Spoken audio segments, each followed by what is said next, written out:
So I was sitting on the passenger side in my car. She was sitting on the driver's side. The car wasn't on. I have license and insurance for that car. The police pulled up, they harassed us. They towed my car.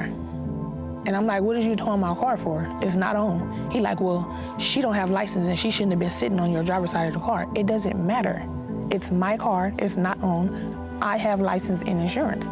We just sitting right here. They towed the car. I went to talk to the sergeant and stuff. They told the sergeant my sister tried to jump out the car and run from them. She's huge. She's real big. Where's she gonna go? And I just want to empathize with you with the gun in the face. I, too, have had that happen to me. I responded to a mom in need of help, and she called about her son, and I'm a mom. I have 3 kids, and at the time, my daughter was 7, and I responded to this house by myself, and within 20 seconds, the son brutally attacked me, broke bones in my face, my hand, overpowered me, knocked me to the ground, took my gun, pointed it at my head, and because it malfunctioned is the only reason I'm alive. I turned and ran for cover and he shot at my back as I ran away, so I get it. I'm medically retired for that. I have PTSD now. I was a cop for 3 years and that's the summation of my career.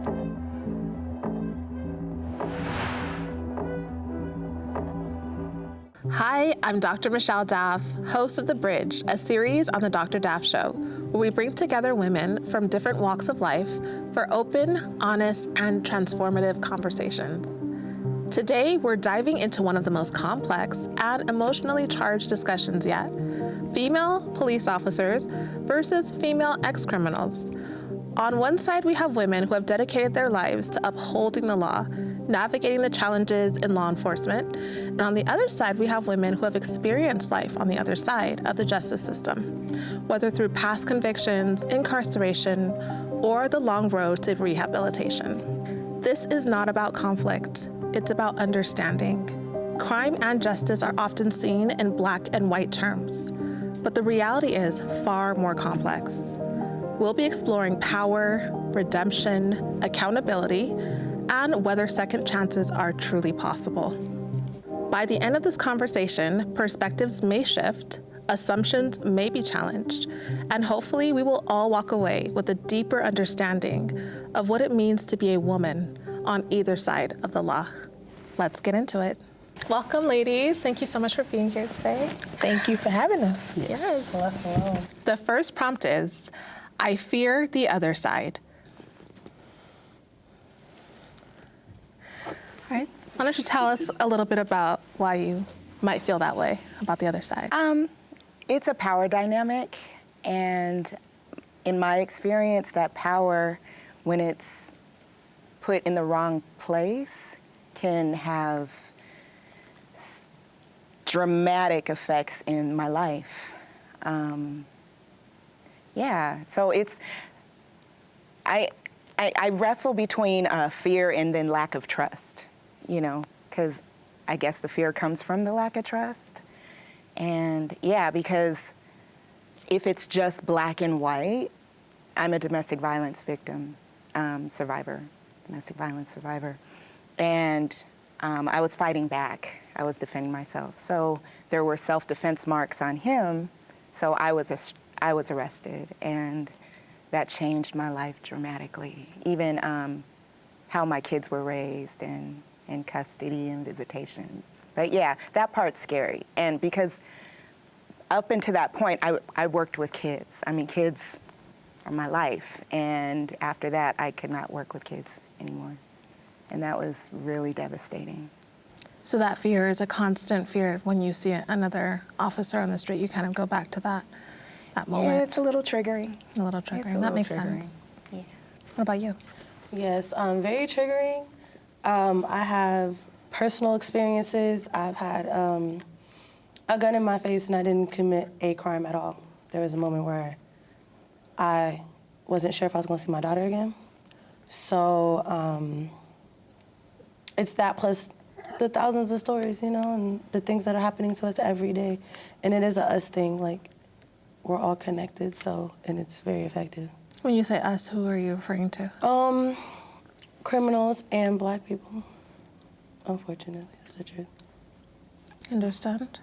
And what about you? It's not just black people, though. It's all race. It just seemed like it's just us, though, because that's what we see on TV. But they don't show exactly everything. Like in other states, we don't see what's going on. They're not showing like the whites or the Hispanics getting killed like they showing the blacks. I'm pretty sure it's some of them getting killed as well, but most of the time we see us. But I was traumatized as well. They killed my cousin. He was just having sex in the park with his girlfriend. And then after that, they said he had a gun on him, but he didn't. But after that, they was like harassing us, the family. Like, it was, I think it was my son's birthday, and we went to Chuck E. Cheese, but we went out of LA County, and Compton sheriffs showed up to the birthday party, pulled us out, and was harassing us, and that's why my partner killed your cousin, like, you know? And after that, I was just like, F all cops. I didn't like none of them, but it is some good ones out there, because I reside in Riverside County, and I went to school for a 911 dispatcher, and Detective Reyes and other Riverside officers stuck their neck out for me and for the judge to expunge my record so I can work in that field. So it is some good, it is some bad, but I got a lot of respect for Riverside County sheriffs. So now, after having that experience, do you have that same fear when you're around an officer, if you see one, from what happened in the past and if I'm in also LA, the good experiences? In LA County, yes. So it depends on where you are. Yeah. So it's based on where you are, not the actual officer. You got some good, you got some bad. They don't really show as much as the good. You got some officers that be helping struggling families, little kids on the street, taking them in, looking out for them. Then you got some bad cops. But So what if you were in a place where you didn't know, like another state? How would you feel? I'd probably be nervous because I don't know how they cops is. Okay. I wouldn't know what to What to expect. I do just want to piggyback real quick off of the question you asked her about different states, because when I said that there was a gun in my face for a crime I didn't do, I was in Vegas at the time. But I'm from the East Coast, and a lot of my criminal history was in North Carolina. Very different. Very different. Very different in terms of the police officers? Yes, I am a little bit more afraid of police in the West Coast or in New York. Some certain states, I do believe, or I feel like they're more aggressive than other states, for sure. Okay. For sure. Thanks for sharing that. Any of you want to speak to that? I want to speak a little bit about, I know you had said your cousin was killed by an officer.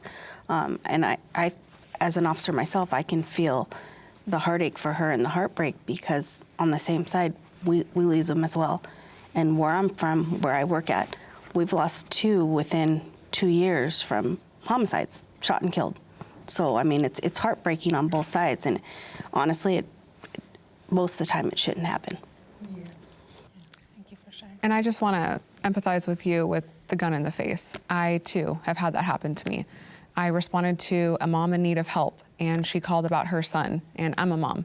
I have 3 kids, and at the time my daughter was 7, and I responded to this house by myself, and within 20 seconds, the son brutally attacked me, broke bones in my face, my hand, overpowered me, knocked me to the ground, took my gun, pointed it at my head, and because it malfunctioned is the only reason I'm alive. I turned and ran for cover, and he shot at my back as I ran away, so I get it.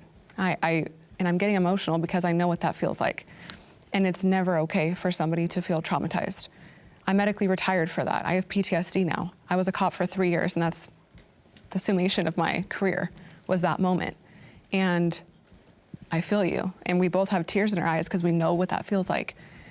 But I want you to know that what has happened to you is not the totality of your life. And that's what I remember is I had a gun in my face and I tried to overdose on pills to kill myself because I could not get past it.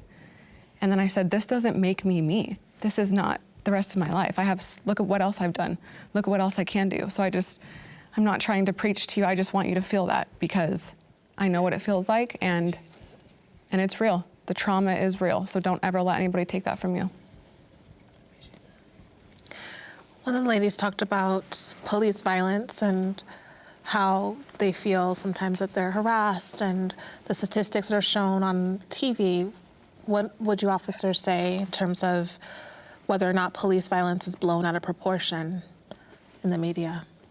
I definitely think that it is blown out of proportion. I will say that we work for an agency in California. It's one of the most well-trained departments in the nation. And you're right when you say that it's different in different places. Training is different here. So we're supposed to be the most well-trained department, yet things still happen, right? And so I think that it's okay to feel like the violence is different somewhere else. I will say that it appears like California, places like Chicago and New York, that it's more prevalent. And is that due to social media? Is that due to media in general? But it's definitely, it feels like it's on the rise on both sides, right? And how do we change that narrative? How do we get past that? How do we do better as a community to work together to bridge that gap so that that doesn't continue to happen on both sides? Well, and like you said, they never show the good. I mean, in a 12-hour shift, you can talk to 100 people, and it's only going to take that one brief, foot pursuit where, let's face it, like it never looks pretty. It really never does from either side. It never looks good.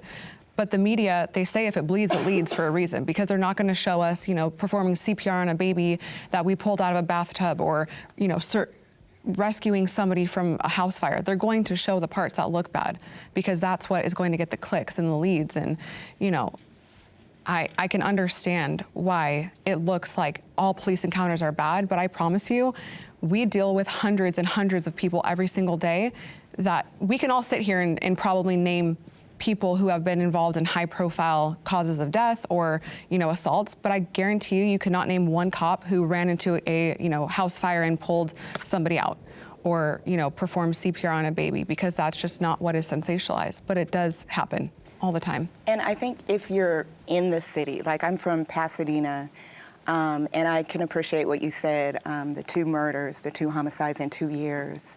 I think it's the number of fatalities. That's the point. Like where I am from, there's so many more fatalities of unarmed men in Pasadena. Even after George Floyd happened, then there was Anthony McLean in Pasadena. And even before that, we can count the number of unarmed men just shot. And it just, we understand that it's a difficult job, being a police officer, but I've heard training is important, and I've heard where you are, it differs. But shout out to a friend of mine, Delonte Goldston, he started trust talks between the community and the police department where we could try to understand each other a little bit more, so that we can at least start to build some trust. Because what's happening now, it just feels like, it just really feels like there's 2 justice systems, really, and it shouldn't be like that. It should be equal justice for all, no matter what socioeconomic background you're from, no matter what race or what have you. But we see it played out even on TV. Like if you have so much money, you can do how many crimes and still, become president. I'm sorry, but it's real. It's real. Do you think that police officers should not carry guns? Because in some places, maybe not in America, in other places, police officers do not have guns. I think that it should be a lot more training behind it. Something I was gonna add to the previous thing that I think is important to mention is, or at least in my opinion, holding equal accountability.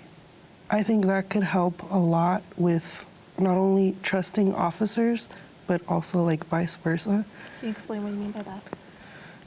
the justice system holds people like us accountable, right? But are the police officers held accountable when things like what we've all experienced happens to us? And I'm not gonna say they're not, Okay. but you do see a high lack of accountability. And if just that to makes piggyback sense. on that, like with Anthony McLean, his officer that murdered him wasn't even removed, wasn't even put on paid administrative leave, but still was able to roam the neighborhood. And that's so traumatizing for people who witnessed it, and to just have it just, yeah. Would it help if there was transparency in what was being done internally within the police department, where you could see what was actually happening with the officer, the steps that were taken? But is there ever really transparency? Right, and the thing is, the police investigating the police is what I've seen a lot of, and that's not helpful. Some of that stuff, some police officers do get in trouble. They just don't broadcast it like they broadcast the killing and everything else. We just don't see what's going on behind closed doors with them. Right, that's what I was wanting to know. What were you going to say? Yes, so every circumstance is different. Whether it's an officer-involved shooting, whether it's some type of use of force, they are investigated, and held accountable is going to be based on the department. And when you say the department shouldn't investigate the department, I actually agree with that. I do. I think there should be an outside entity that's taking a deep dive into especially uses of force that are questionable,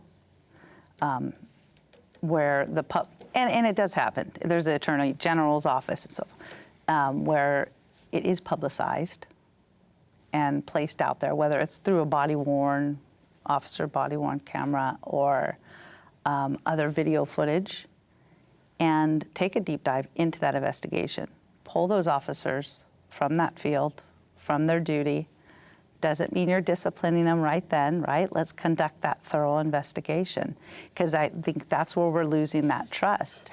And what you said even about bridging that gap, I think that this is an amazing thing what we're doing, because that's what we're trying to do, right? So if I talking to you and you then leave, right, and tell the story and say, this is who I met, and this is my impression now, and you get to spread that, whether it's negative or positive.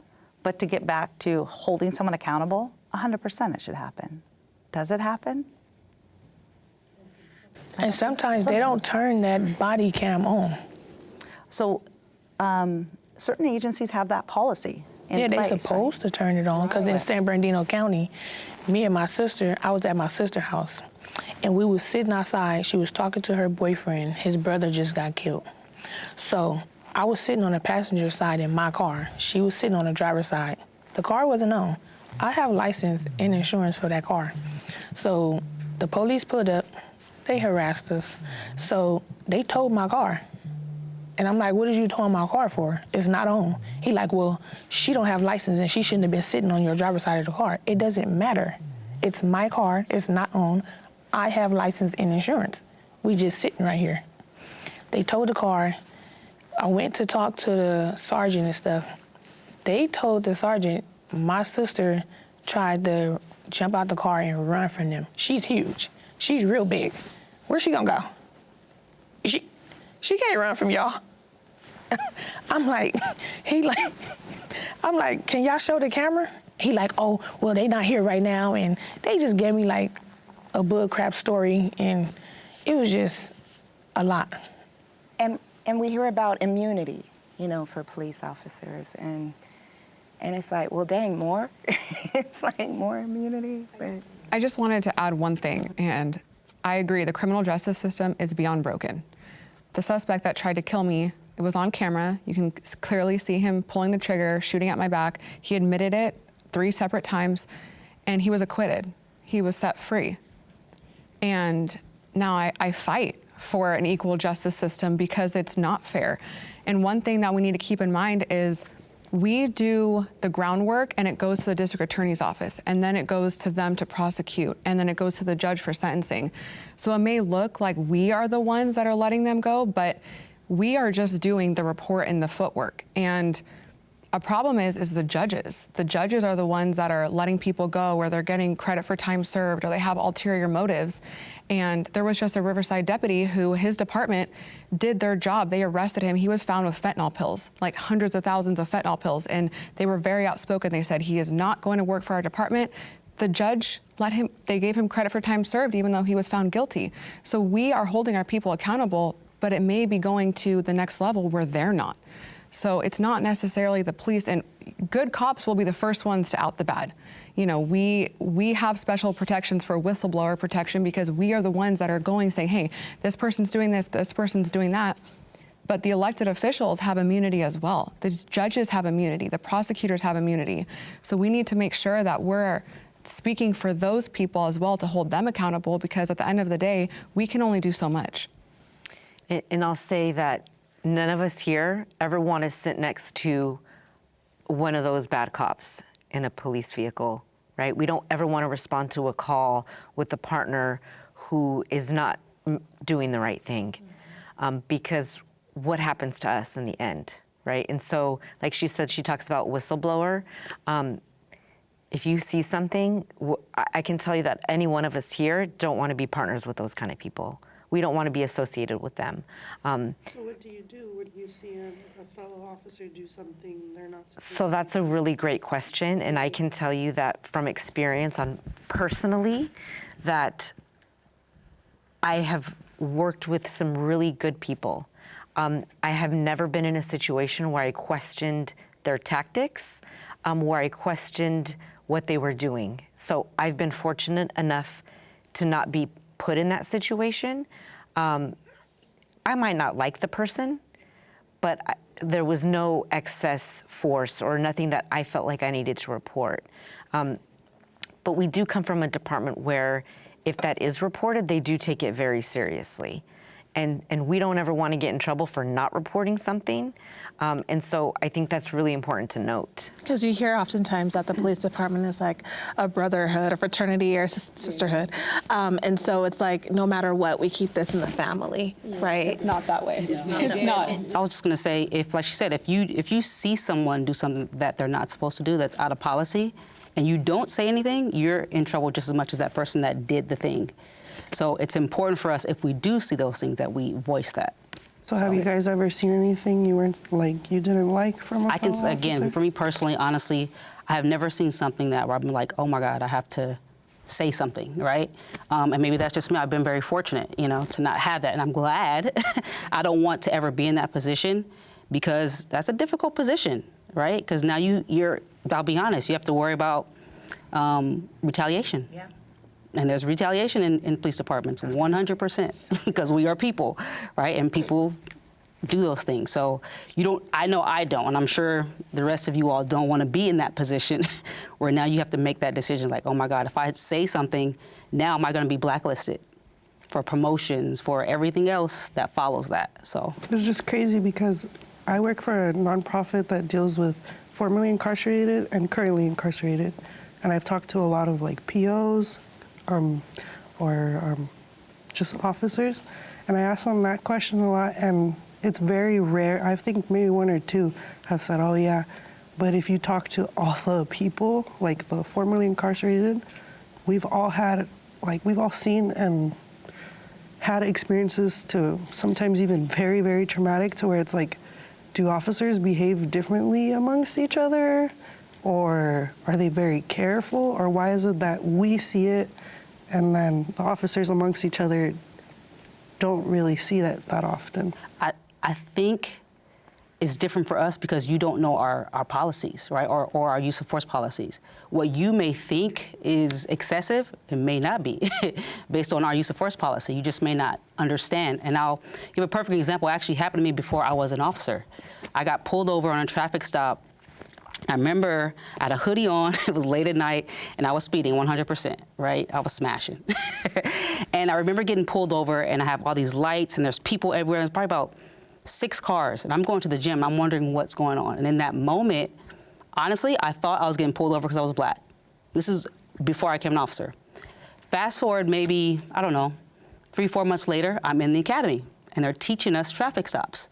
And they're explaining why officers are doing all these things, all the tactics. And I'm like, oh my God, I'm having an epiphany. This is why those officers were doing that. Everything was for our safety. Every step. It wasn't because a person was a certain way, right? And in that moment, I didn't understand it when I was getting pulled over. But now that I'm in the academy, I have that understanding. So I have a different perspective. So it may be just because you may not have that perspective because you don't do the job. But the traumatic experiences I'm talking about, at least in my opinion, go a little bit, or actually a lot further up where they're like traffic stops. Okay, For and that's example, understandable. I can say when the gun was in my face, we was pulled over. The driver apparently had stolen the car, but everybody else, or at least I think everybody else in the car, was not aware of that, including myself. I was in the passenger seat. So I guess maybe to answer that question, it would help to know about those things, because I still feel like my experience was excessive. Like, it was me, it was him, and it was 2 white kids in the back of the car. And they were underage. They were let go almost immediately. He's in the car, and I have to get out the car, the gun in my face, shut the fuck up. It's part of my French, but like, it was like the way you were talking to me too, and I had to back up. Like, I felt like I robbed a bank or something, and I didn't even know at the time that the car was stolen. I didn't know what was going on. So, okay, maybe you thought I was armed or something, and that's why the gun is in my face, but I still feel like the conversation was excessive. Even when I was face-to-face and I'm still in cuffs, it was very uncomfortable, like the way that they were, and it was men too. But it was very, very uncomfortable. And I do feel like it was very excessive. Trying to get to the truth doesn't have to be disrespectful or make me feel like I'm less than you. Yes. And that's what happens a lot of times. If I could just jump on that real quick, because you had mentioned like the justice system and your hands are tied when it gets to that point. But my grievance is that a lot of times it doesn't even get to that point. Like, these traffic stops gone wrong. I don't understand why it has to escalate from 0 to 10, where, yeah, like the language, the yelling, when I'm just trying to figure out what happened, but now I have to figure out why I'm being verbally abused, because I'm not used to being talked to like that, so I gotta process that. And in processing that, I can't even understand what you were trying to say, because it's like, where is all this coming from? And then people lose their lives because they didn't understand the commands because of all that heightened escalation. So, oh my gosh, my prayer is that there could be some real de-escalation training steps, because it doesn't have to be that way. Thank you for sharing that. That's important. And I do have a quick question. We have to move on to the next topic, but all of you officers said that you did not fear the other side. But oftentimes I will hear officers saying that they are afraid of the criminals, which is why sometimes they make it a little more aggressive or a little bit more disrespectful or whatever it is, because they're afraid. They know they have a gun, but the person might be physically bigger or whatever it is that comes in their heart at the time. And because of that fear, that leads to behavior that they probably would not normally want to do. Have you ever experienced that? You're never afraid of the other side? Not the other side. I think there's fear doing the job because you're responding to dangerous situations, right? I think there's that normal fear that you have, but I don't necessarily fear the person. I mean, now I'll say, as a woman, let's say if there's for her and I respond to a call and we're responding to a guy who's 6'7", 300 pounds, I'm nervous, right? I'm not gonna lie, like, okay, I need to get someone else here because the physical stature is different, right? And so if we get into a brawl, we're probably not gonna win physically, right?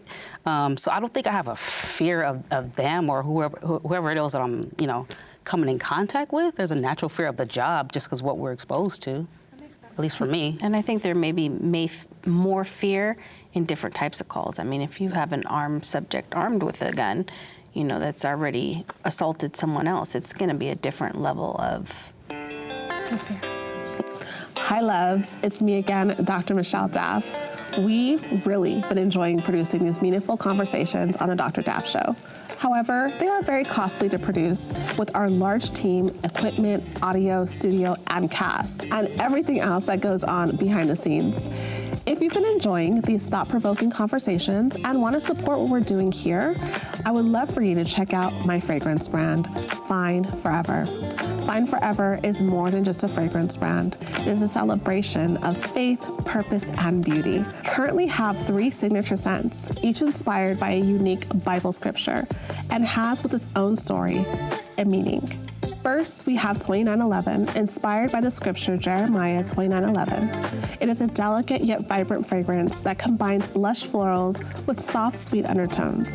It is a celebration of gratitude and the blessings that unfolds when we walk in faith. Next is Silent Storm, inspired by Psalm 107, 28, and 29. It is a bold, captivating scent that balances strength and serenity. With warm woods and a touch of spice, it is a reminder to find peace and purpose, even in life's storms. And lastly, we have Mustard Seed, inspired by Matthew 17:20. It is a fresh and uplifting fragrance inspired by faith and growth. It opens with bright citrus and soft florals, symbolizing the beauty of small beginnings and the incredible potential within. Every purchase directly supports this show and helps us to keep bringing you meaningful content. So if you're looking for a signature scent that not only smells amazing, but also carries a message of faith and empowerment, then you can visit fineforever.com and shop now. Your support means the world to me, and I truly believe that these fragrances will bless you as much as they've blessed me. So the next prompt is, I feel dehumanized because of my role.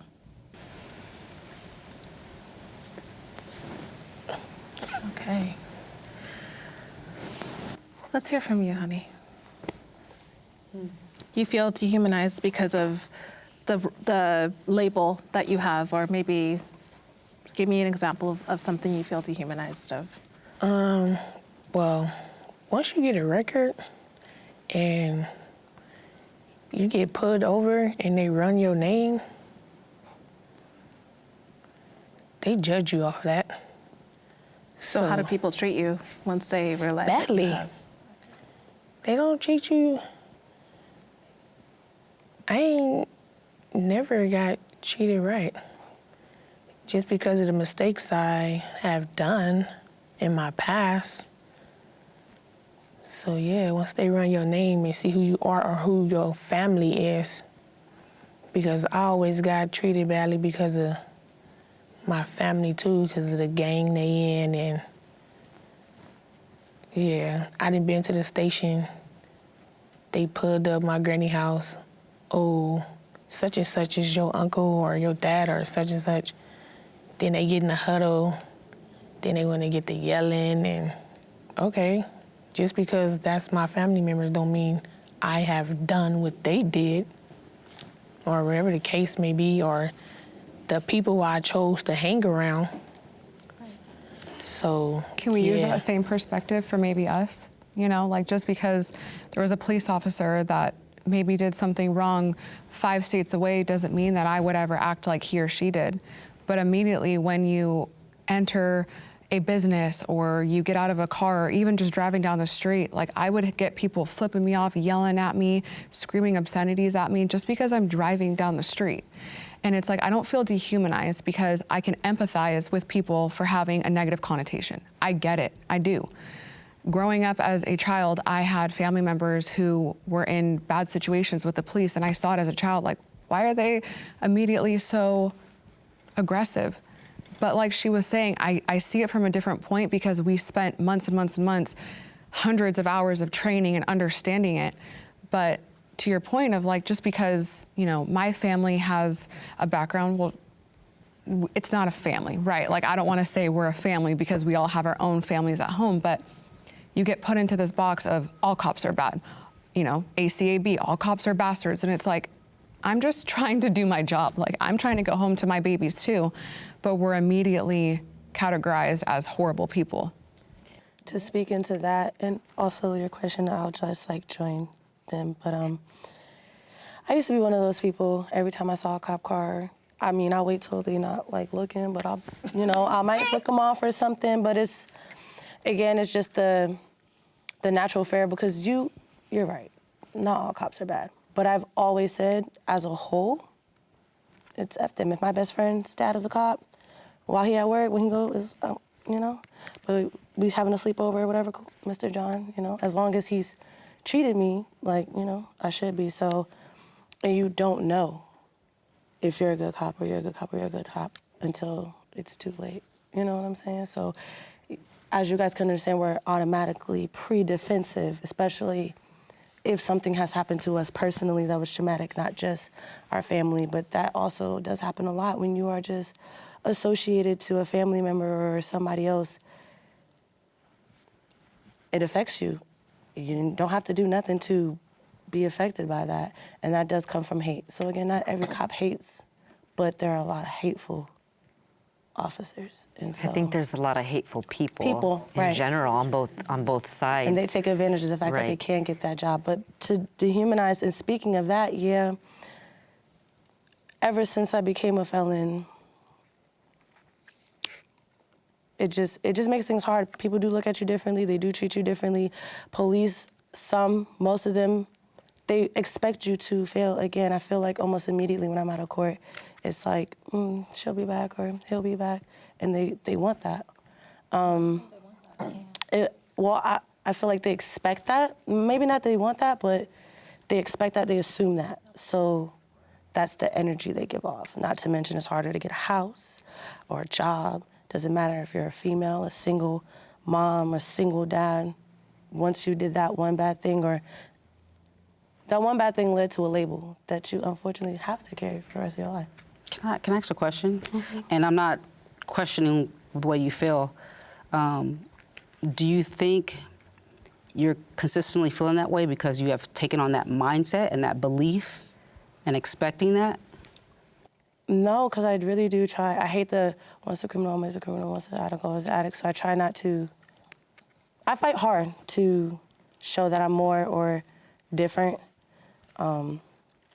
It's just the people and the experiences that just makes me.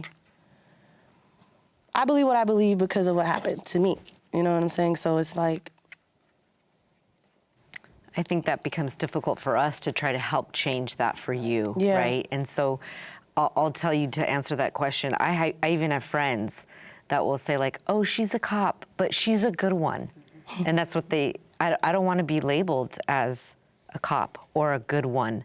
I'm a mom, I'm a wife, I'm a friend, and so I don't want to be labeled as that. And there have been times and moments in my position where, I've had bottles of pee thrown at me and people telling me that they wish my children were dead, that I wish your mom death. And I couldn't imagine ever saying that to somebody else. And so to take that on, it does feel dehumanizing. I'm not a robot. I have feelings. I love fiercely.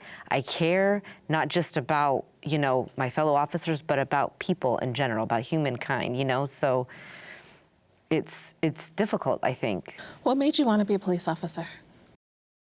So personally, I was in a position where I thought I wanted to be in the FBI.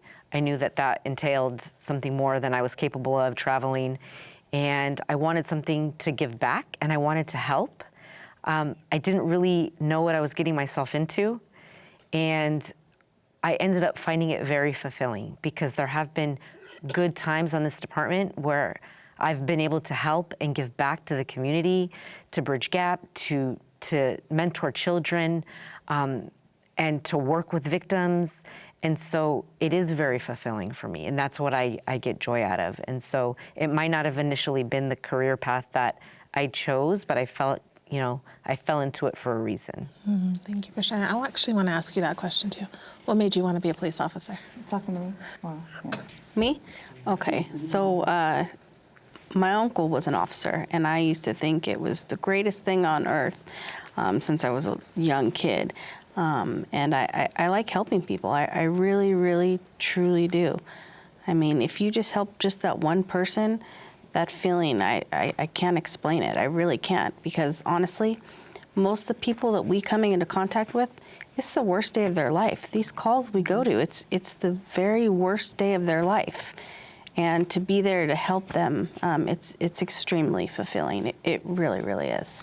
Do you ladies feel like you get an opportunity to do the helping that you envisioned that you were doing, or do you see yourself doing more of being what the person is considering the bad guy? Like you're pulling over someone like at a traffic stop that wasn't aware that they were in a stolen car, and now this person is going through pain, and that's not what you wanted for them, but you want to make sure that the stolen car situation is taken care of. Do you get any conflict with that, where it's like, this is not what I wanted, but I'm having to do this? No, there's a lot of helping that comes along with our job. I think almost at every single, whether it's a radio call, a traffic stop, a contact. You mentioning about court, like I would have loved to have been that detective on that case. Walk over to you before you left that courthouse and said, you got this, right? Like that, let me change that mindset. I don't know what your mindset is, but to hear that as an investigator, that was that detective interviewing multiple parties, that then you ultimately, I fill out a report, goes to court, you end up in court. If I saw any defeat or drop of the head or anything, I key in on that. And I would have been right with you. And I would have said, hey, you're gonna be fine. You're gonna be just fine. And you are, okay? So dehumanizing, that word is something that we all said no to, right? Yes. Because that's a very difficult word in my opinion. And why I say that is I signed up for the job that I signed up for. Now, as obviously you look at me and I'm a little more tenure than the one sitting next to me. So maybe I have a different upbringing. And I also knew what I was signing up for. I expected it. I expected the insults. Do I like it? Do I go home and go, oh, you know, does it resonate? Of course it resonates. Does it affect me? Yes. But does it dehumanize me? Absolutely not. I signed it on that dotted line, and I'll accept it and I'll take it. I will say off of that too, men and women cops are different, unfortunately. On one hand, I do feel like women police officers can be more aggressive, like with their attitude, and sometimes you can give the wrong female power, or certain females, when they get power, they don't use it right, or they get big-headed, or just like we put a wig on, we get our lashes on, and now we're different.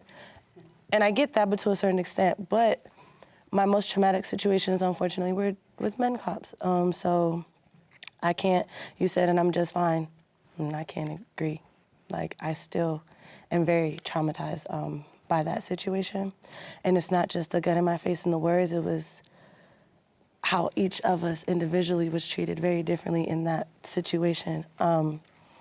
Like I said, I didn't know if I was gonna go home and see my daughter, so it's still something that I'm trying to heal from. I can't really say that I'm... It's gonna take time. Okay. You got some good female cops, and then you got some that's bad. But when I was incarcerated, Miss Rodriguez, Miss Samudio, and Miss Reyes, they were so good to me. And like when I had sad days, they'd call me, Patterson, come here. Like, what's wrong?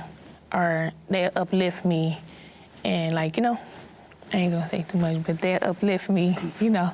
But, and then you got some on the streets. See, they was inside. You got some that's on the street that got a point to prove to their male partner. Some that I dealt with in Compton, they try and be harder than their male partner, or try and do more than what he's doing, being aggressive, or, and it's been times I done told them like, girl, take that badge off, and then I'm gonna show you something. But, cause you're doing too much. So the next prompt is, women face unique challenges in law enforcement and the criminal justice system that men do not fully understand. We could all agree on that one. Yes, we all agree on that. So definitely want to hear from you about that. On this side with the officers, what are some specific challenges that you've seen female officers face that that your male counterparts did not face? Menstrual cycles, for one. I mean, I hate to say it, but we're females. We have them. It's as small as I have to use the restroom when you're working in a patrol car and you have a male partner that's like, again? You have to go to the bathroom again? You know, for us, we have to take all of our gear off and actually sit down where it's like, we don't know what, you know, how fast they are, but it could be as minor as that. But then there's much deeper issues. Such as? So I will say that personally, things changed for me when I became a mother. I think, and we talked a lot about fear. I wasn't fearful before I became a mother, but then when I did and I was responsible for another person's life, my mindset completely changed. But I will say that the experiences, or some of them that I had, the men don't have to face those challenges. So I was working night watch and I was still nursing an 8-month-old baby, and I would have to find a dark closet to go and pump, right? In the middle of the night, and I would have to take my vest off and take my uniform off just to get that 15 minutes to myself to pump so that I could go home and be a mom. Those are challenges that, you know, most men will never face. Some are single fathers, I get that, but it's completely different. Thank you for sharing that. Do you think that female officers are perceived as less authoritative than male officers? I know we talked a little bit about sometimes feeling like female officers have to put up more of a show around their male partners and that kind of thing, or show that they're more aggressive maybe in certain situations. Have you noticed anything like that? I think so. I think, well, partially, I guess. Men, they want to see that you can handle yourself when something goes down, right? If you're getting into a fight, can I trust you to be here with me and get in this quote-unquote fight with me? Because the reality is that does happen sometimes where you're physically fighting for your life. I actually remember being in the academy and we have to get tased, or our department, I don't know what they do now, and I'll tell them what they do now, but while we were in the academy, you have to get tased, and for us, you had a option if you can, the taser runs for 5 seconds automatically. And you have an option to what we call go for the whole ride, the whole 5 seconds, or you can choose not to, and you kind of say, stop, right? And I was one of the, I think there was only 2 women in our whole class that did it, myself and someone else. After I finished, one of the instructors said, she pulled me aside and said, hey, you have no idea what that just meant to these male officers. They're gonna respect you 1,000,000 times more. And I can look back now and I see that, right? I know that my classmates, all the men, they wanted to work with me because they felt, you know, that I could protect myself or I could help out. So I think there is that aspect of it, just the, you know, the fact that you can hopefully be able to, they can trust that you can be in the fight with them. That makes sense. How does your demeanor change when you're working with a female police officer versus a male officer? If you even see one in the courtroom or wherever you are you just as maybe fearful, like you said in the beginning, or do you feel a little bit more comfort because she's a woman? No. It depends on how they come at you. Now, if a female officer come at me with respect and she calmly and she talking to me cool and collect, then I'm gonna give her the same respect back. Now, if she come at me aggressive, then I'm gonna be aggressive too. But you know, everybody have bad days, but that don't mean take it out on the next person. But you know, the police do go through a lot. So they really do. I be watching all these shows and I be like, dang, like they really do go through a lot. Like, you know, outside, you know, they gotta deal with that. They gotta, this my partner, she get killed. Like, that's like, you know, they mental. Like seeing somebody get shot or they partner accidentally shoot a kid, or like, that's gonna stick with them too. And you know, a lot of the people outside don't look at that for them. We don't give them that much credit, like, you know. And I feel like my experience, just like on the street, has been mainly with male But like in domestic violence situations, I feel like I would have liked to have a female present because I was in a situation where I was a victim, but there were self-defense marks. And I think a female officer came later, and it was only to take a picture of his marks. And again, I feel like it would have been nice, but then when I was incarcerated, like at Linwood, those female officers, I saw what you're talking about. It was like extra, and it didn't have to be. And even compared to New York, because when I was in Rikers Island, it was like night and day. It was like, for example, in New York, they didn't do body searches if you didn't have a charge that needed, like if you weren't charged with drugs or what have you and carrying or what have you, they didn't feel like they needed to do a body count. In LA and Linwood, they didn't care. And it felt like it was just for the humiliation, just for the fun of us having power over you. And just one last thing, the female dynamic, it feels like it's just harder for men to believe.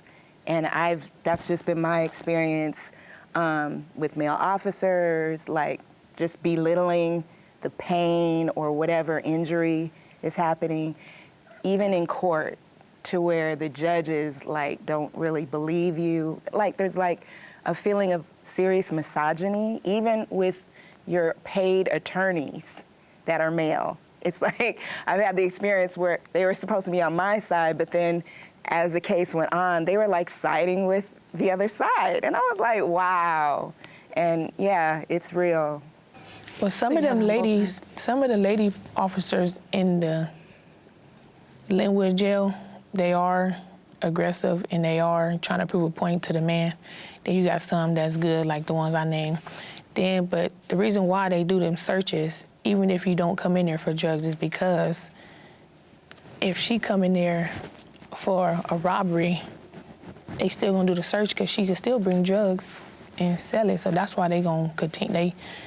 That's why they still search you, no matter if you coming in there for drugs or not. But they don't do that no more. I do want to say off to that, again, I appreciate what you had said because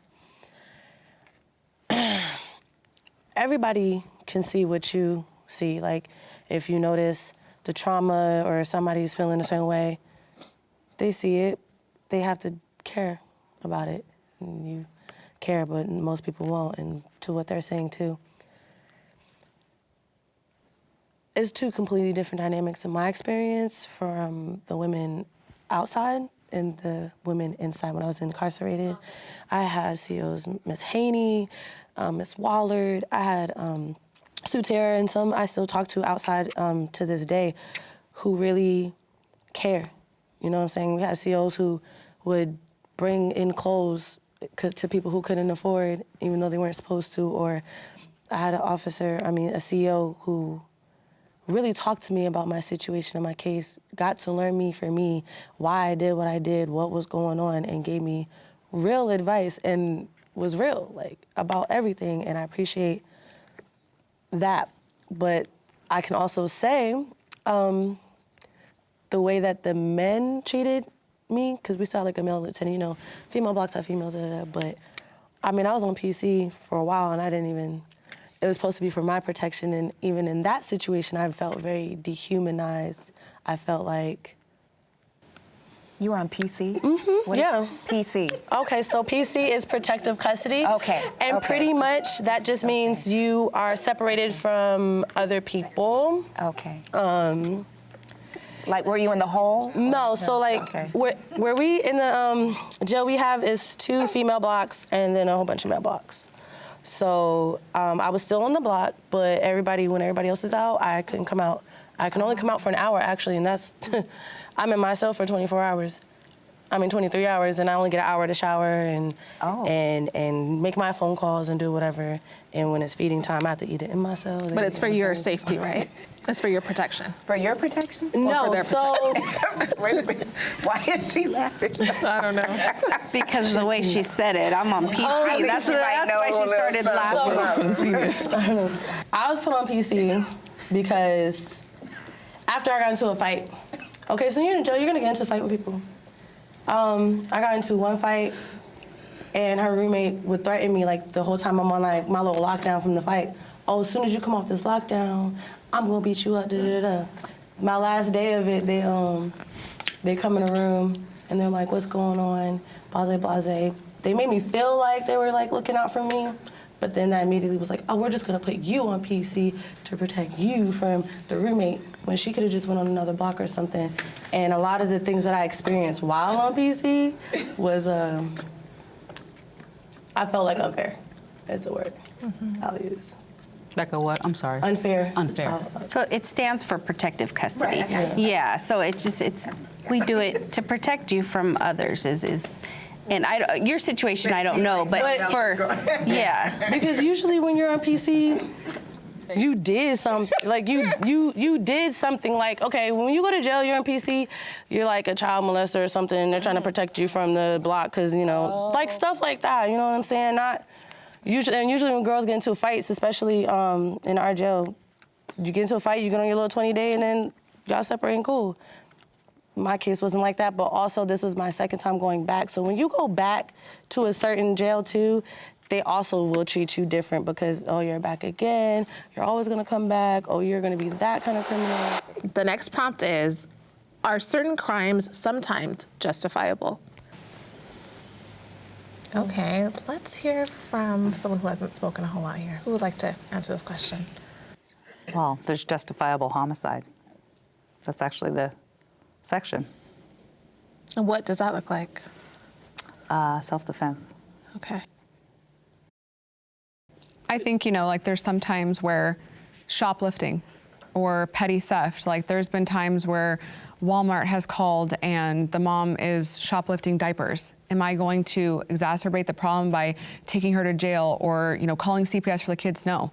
I can either swipe my card or I can make it right with loss prevention. And is it a crime? Yes, but I can understand survival. I can understand doing things to take care of your babies and your family. Are there better means? Sometimes, but I don't think that it's necessarily wrong, if that makes sense. Yeah.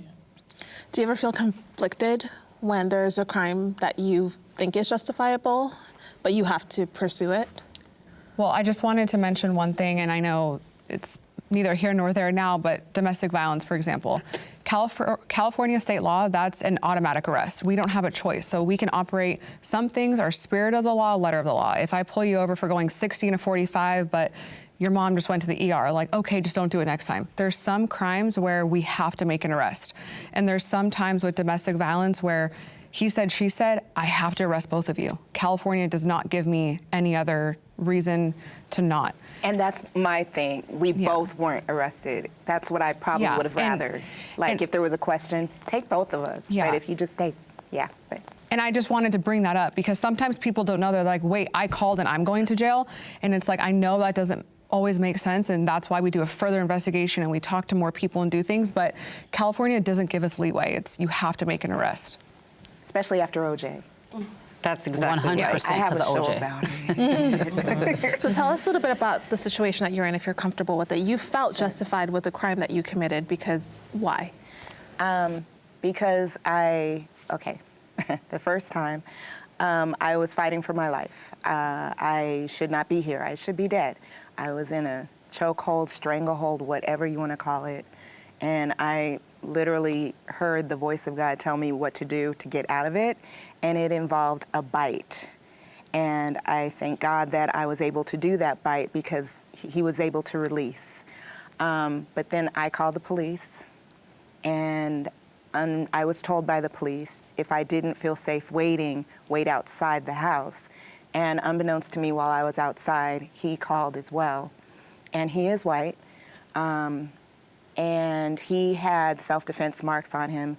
He also is trained and has a 5th degree black belt in martial arts and would always remind me that he knows how to not leave marks. So there's that piece as well. I was arrested, long story short. I was arrested. I took a plea of no contest because I was breastfeeding at the time, and my daughter was only 5 months old.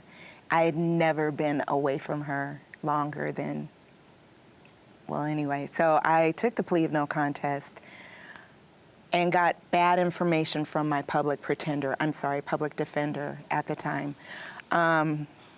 Said that it couldn't be used against me in any future lawsuits, but because I went through with the divorce, he used that to get full legal and physical custody of our child. And I was in and out of court trying to get more visitation, but then there were marks that were showing up on her. And then when she was able to speak, she would say what was happening. And her brother was a witness to hearing this. But because I was the one who was arrested, I wasn't believed. It was like, yeah, whatever, lady. Yeah, whatever, lady. I went to court. I went to therapists, child psychologists. And again, it was like, yeah, nothing we can do. The police, nothing we can do, not our jurisdiction. So I ended up taking my kids, breaking the custody order, driving from LA to New York, in the hopes that somebody would take it seriously, because at the time I was in a master's program. I left everything, and I just thought somebody would think, well, why would she just leave everything? You know, there must be something really wrong. And then in New York, they were saying, well, we care about our children here, we take it seriously, we investigate, which they weren't really doing back there. But I feel like it was just bluster, because they basically shipped me off to Rikers Island, took the kids, and just called the fathers to come get them, and extradited me back. But this time I was determined not to just take a plea of no contest. I wanted to fight until there was an investigation, or until God said it was time to leave. And that's pretty much what happened, because I kept going back and forth. My public defender, I'm sorry, this time was telling me it wasn't his job to care about my kids. His job was to get me off. I should have fought in family court if that was the problem. And it was like catch-22. I was trying to fight in family court, and that wasn't helping. Yeah, so when I was finally released, when I took the plea, because I felt like God was saying, it's time, it's time. I took the plea and was homeless, because car was in New York, gave up my apartment, and ended up in Skid Row. And fought back from there, but my record was completely, changed. I did get that second conviction expunged, but still the first domestic violence, it was very difficult to get that removed or expunged or what have you. It was just a nightmare. And I understand after the O.J. Simpson that things needed to change.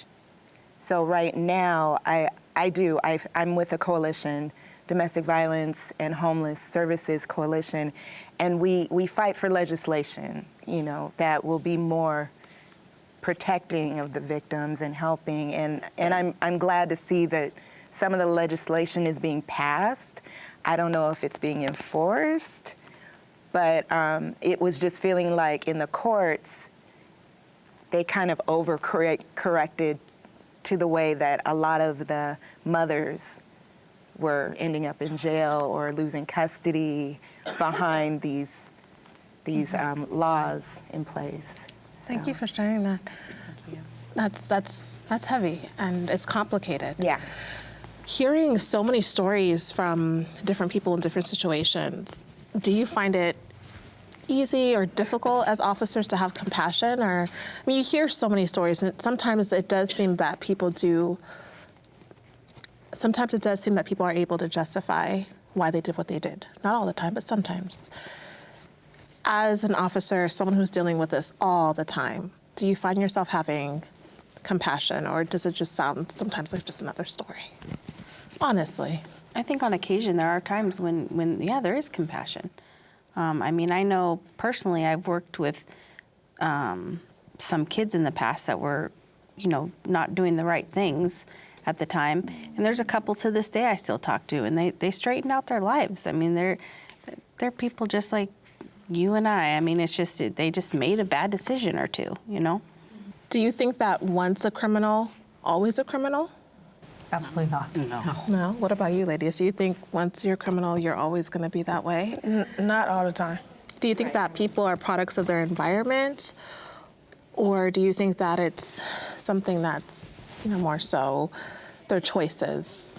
I do believe that the environment does play a role in a lot of people, honestly, I do.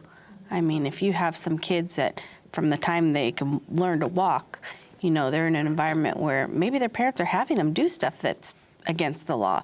They don't know any better. That's their parents, you know. I mean, there's a lot of times where, yeah, unfortunately, that's the hand they were dealt, and it does affect them. Right. Do you think that being rehabilitated is more important than punishment? Yes. Yes. 100%. Restorative justice, rehabilitation. Tell me a little bit about that.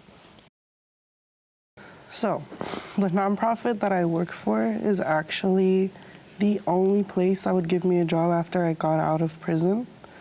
And really, I work with mostly youth from 18 to 26 years old.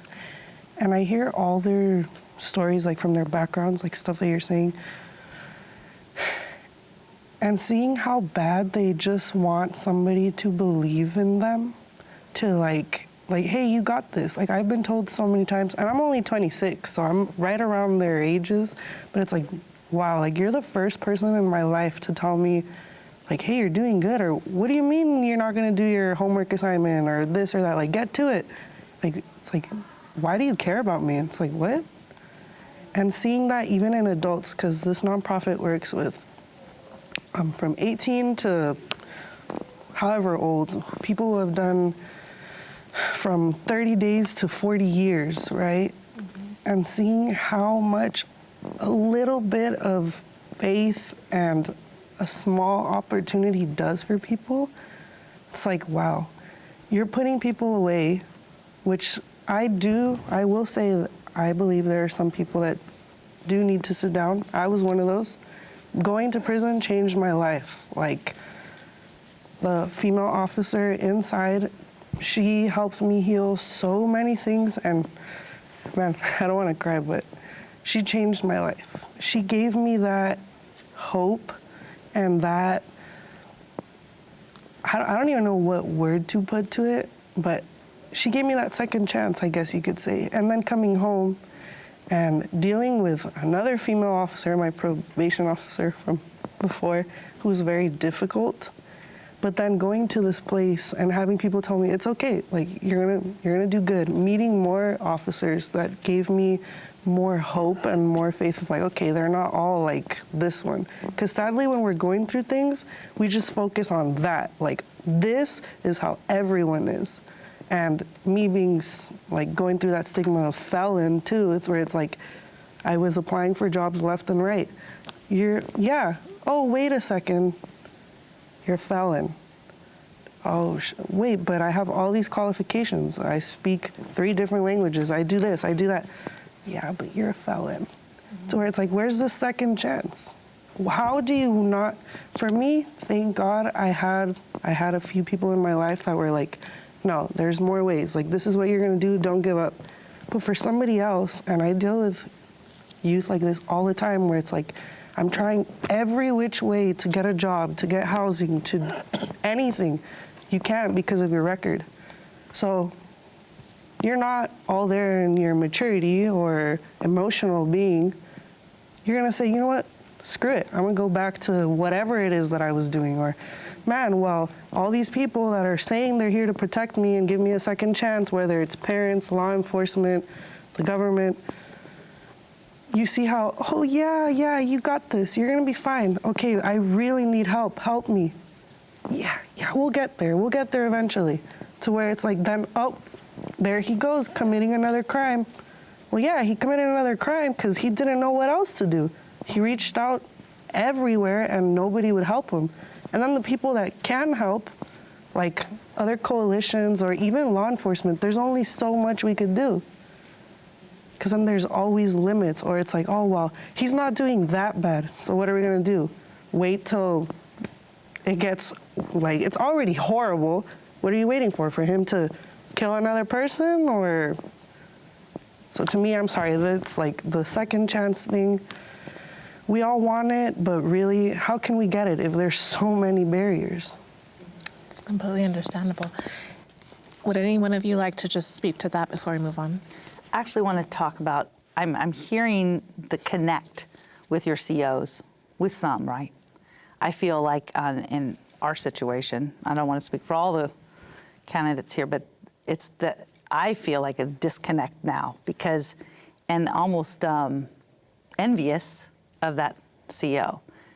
Because you're only with us, that's for the apprehension, right? That moment in time that we're going to make that huge impact on you.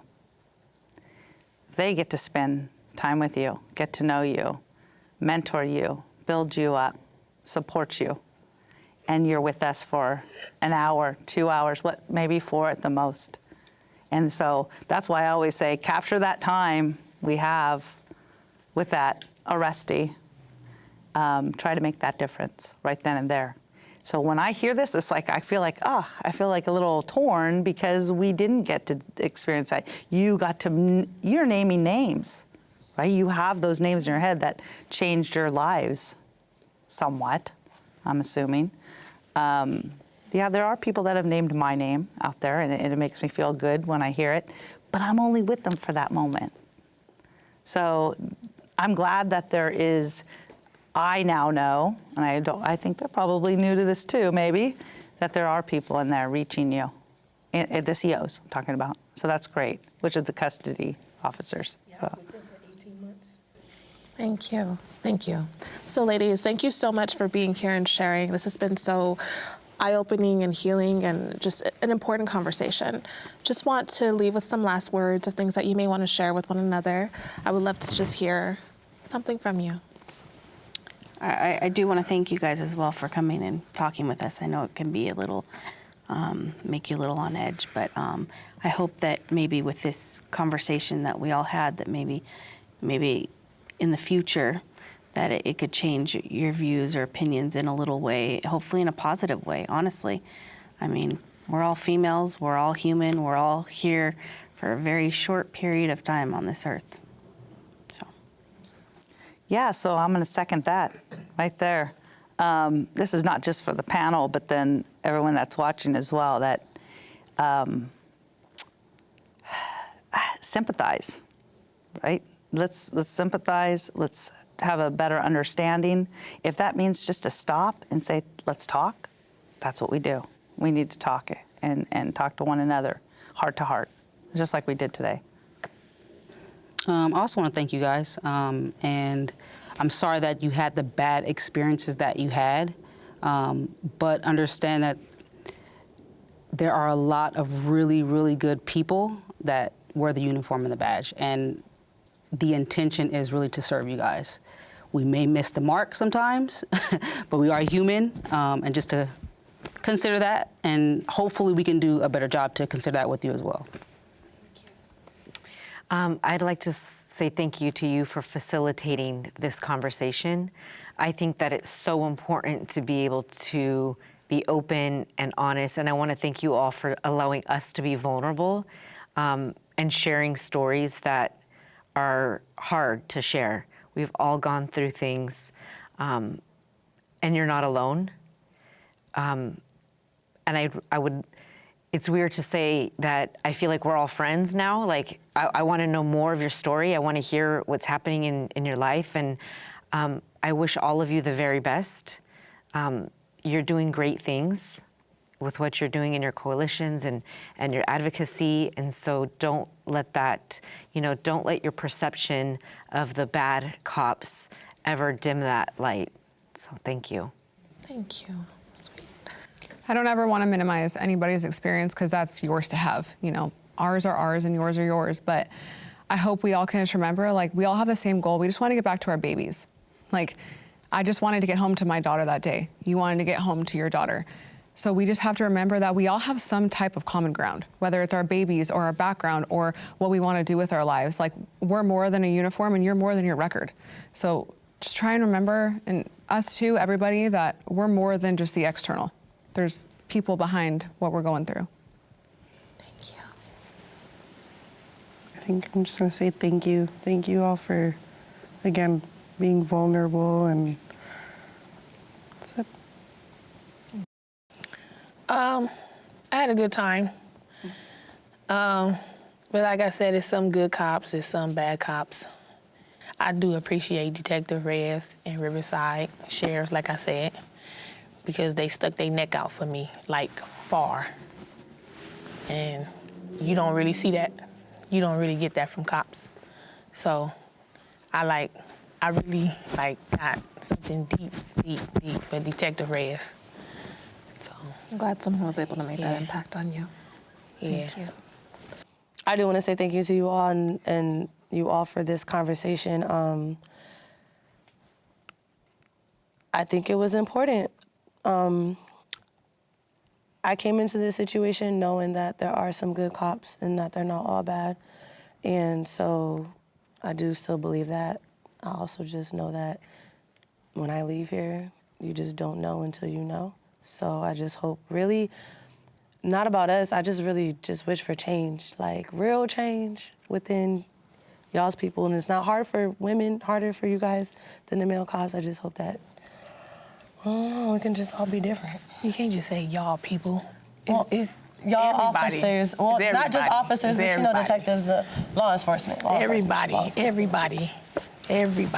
Thank you. They can't change if we ain't gonna change. Facts.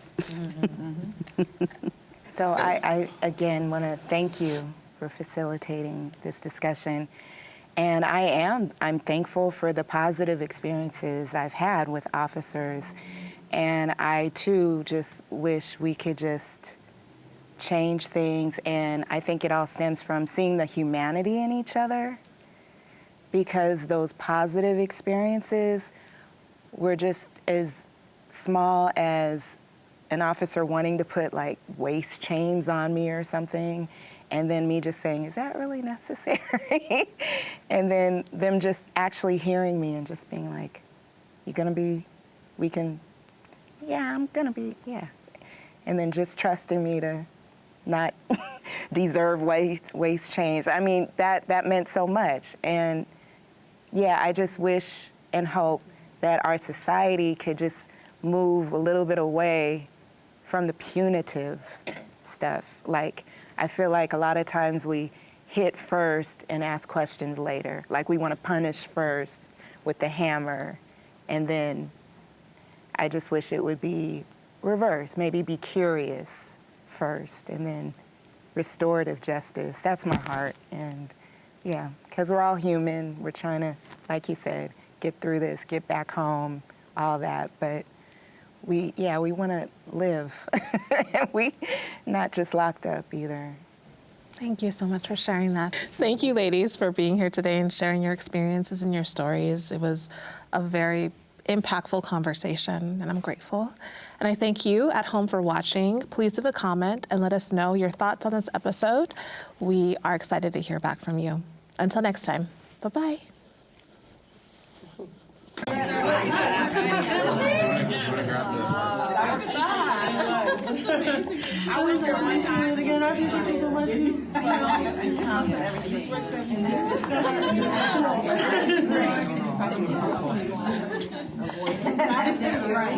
Thank you. Thank you.